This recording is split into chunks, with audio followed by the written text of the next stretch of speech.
Petroleum আৰু প্ৰাকৃতিক gas মন্ত্ৰালয়ৰ দ্বাৰা ভাৰতবৰ্ষত জীৱাশ্ম ইন্ধনৰ ব্যৱহাৰ হ্ৰাস কৰিবৰ বাবে জনসাধাৰণৰ মাজত সজাগতা সৃষ্টিৰ লক্ষ্যৰে আৰম্ভ কৰা মাহজোৰা সক্ষম কেম্পেইনৰ অংশস্বৰূপে অইল ইণ্ডিয়া লিমিটেড দুলিয়াজানৰ সহযোগত ব্ৰহ্মপুত্ৰ ফাউণ্ডেশ্যনৰ উদ্যোগত এয়া ৰেডিঅ' ব্ৰহ্মপুত্ৰৰ দ্বাৰা প্ৰচাৰিত বিশেষ প্ৰস্তুতি টেগলাইন।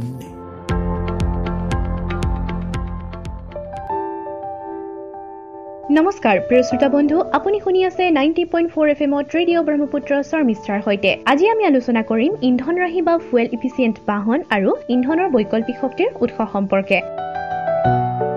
ইন্ধনৰ মূল্য বৃদ্ধি আৰু বৰ্ধিত প্ৰদূষণৰ সৈতে মোকাবিলা কৰিবৰ বাবে মানুহে ভ্ৰমণৰ বাবে কিছুমান বিকল্প ব্যৱস্থা বিচাৰি আছে। গতিকে এনে ক্ষেত্ৰত সৰ্বশ্ৰেষ্ঠ বিকল্পবোৰনো কি জানো আহক। অনাগত দিনবিলাকত আমাৰ পৰিবহণ ব্যৱস্থাটোক এক অন্যতম গতি প্ৰদান কৰিব বৈদ্যুতিক বাহন বা ইলেক্ট্ৰিক ভেহিকল বিলাকে, যাক চমুকৈ আমি ইভি বুলিও কওঁ। ইভিবোৰ হৈছে বিদ্যুৎ চালিত বাহন, অৰ্থাৎ বিদ্যুতৰ দ্বাৰা এই বাহনবিলাক চলে। ইভি সমূহত পেট্ৰল বা ডিজেলৰ ব্যৱহাৰ নোহোৱাৰ বাবে এনে বাহনৰ পৰা ধোঁৱা বা গেছ নিৰ্গমন নহয় আৰু ইয়াৰ ফলত বায়ু প্ৰদূষণ হোৱাৰ সম্ভাৱনাও কম হৈ পৰে। তদুপৰি ইভিসমূহৰ ছাৰ্ভিচিং কষ্টটো ইন্ধন চালিত বাহনসমূহতকৈ যথেষ্ট কম হয়। ভাৰতকে ধৰি বিশ্বব্যাপী অন্যান্য দেশসমূহৰ চৰকাৰেও ইভি ব্যৱহাৰ বৃদ্ধি কৰাৰ বাবে গুৰুত্ব প্ৰদান কৰি আহিছে। তাৰ বাবে চহৰসমূহত এই বাহনসমূহৰ বাবে চাৰ্জিং ষ্টেচনো স্থাপন কৰা হৈছে। কিন্তু ভৱিষ্যতৰ পৰিবহণৰ ক্ষেত্ৰখনত ইভিবোৰেই একমাত্ৰ বিকল্প নহয়। এইবোৰৰ উপৰিও এতিয়া আমাৰ ওচৰত আছে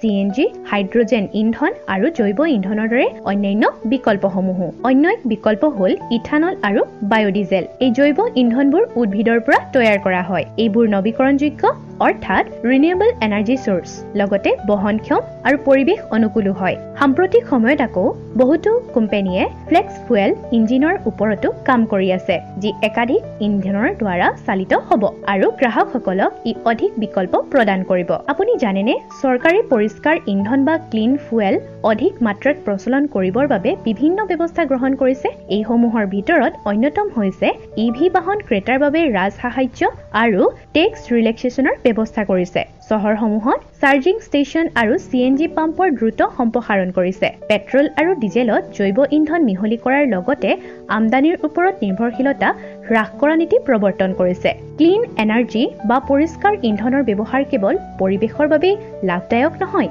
ই আপোনাৰ ৱালেটৰ বাবেও এক স্মাৰ্ট চইচ হ'ব পাৰে।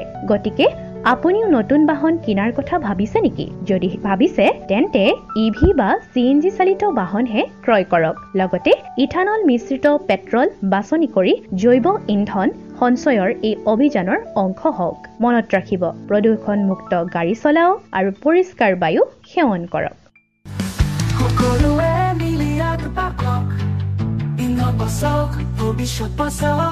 এয়া সক্ষম অভিযানৰ লগত সংগতি ৰাখি অইল ইণ্ডিয়া লিমিটেড দুলিয়াজানৰ সহযোগত ব্ৰহ্মপুত্ৰ ফাউণ্ডেশ্যনৰ উদ্যোগত ৰেডিঅ' ব্ৰহ্মপুত্ৰৰ দ্বাৰা প্ৰচাৰিত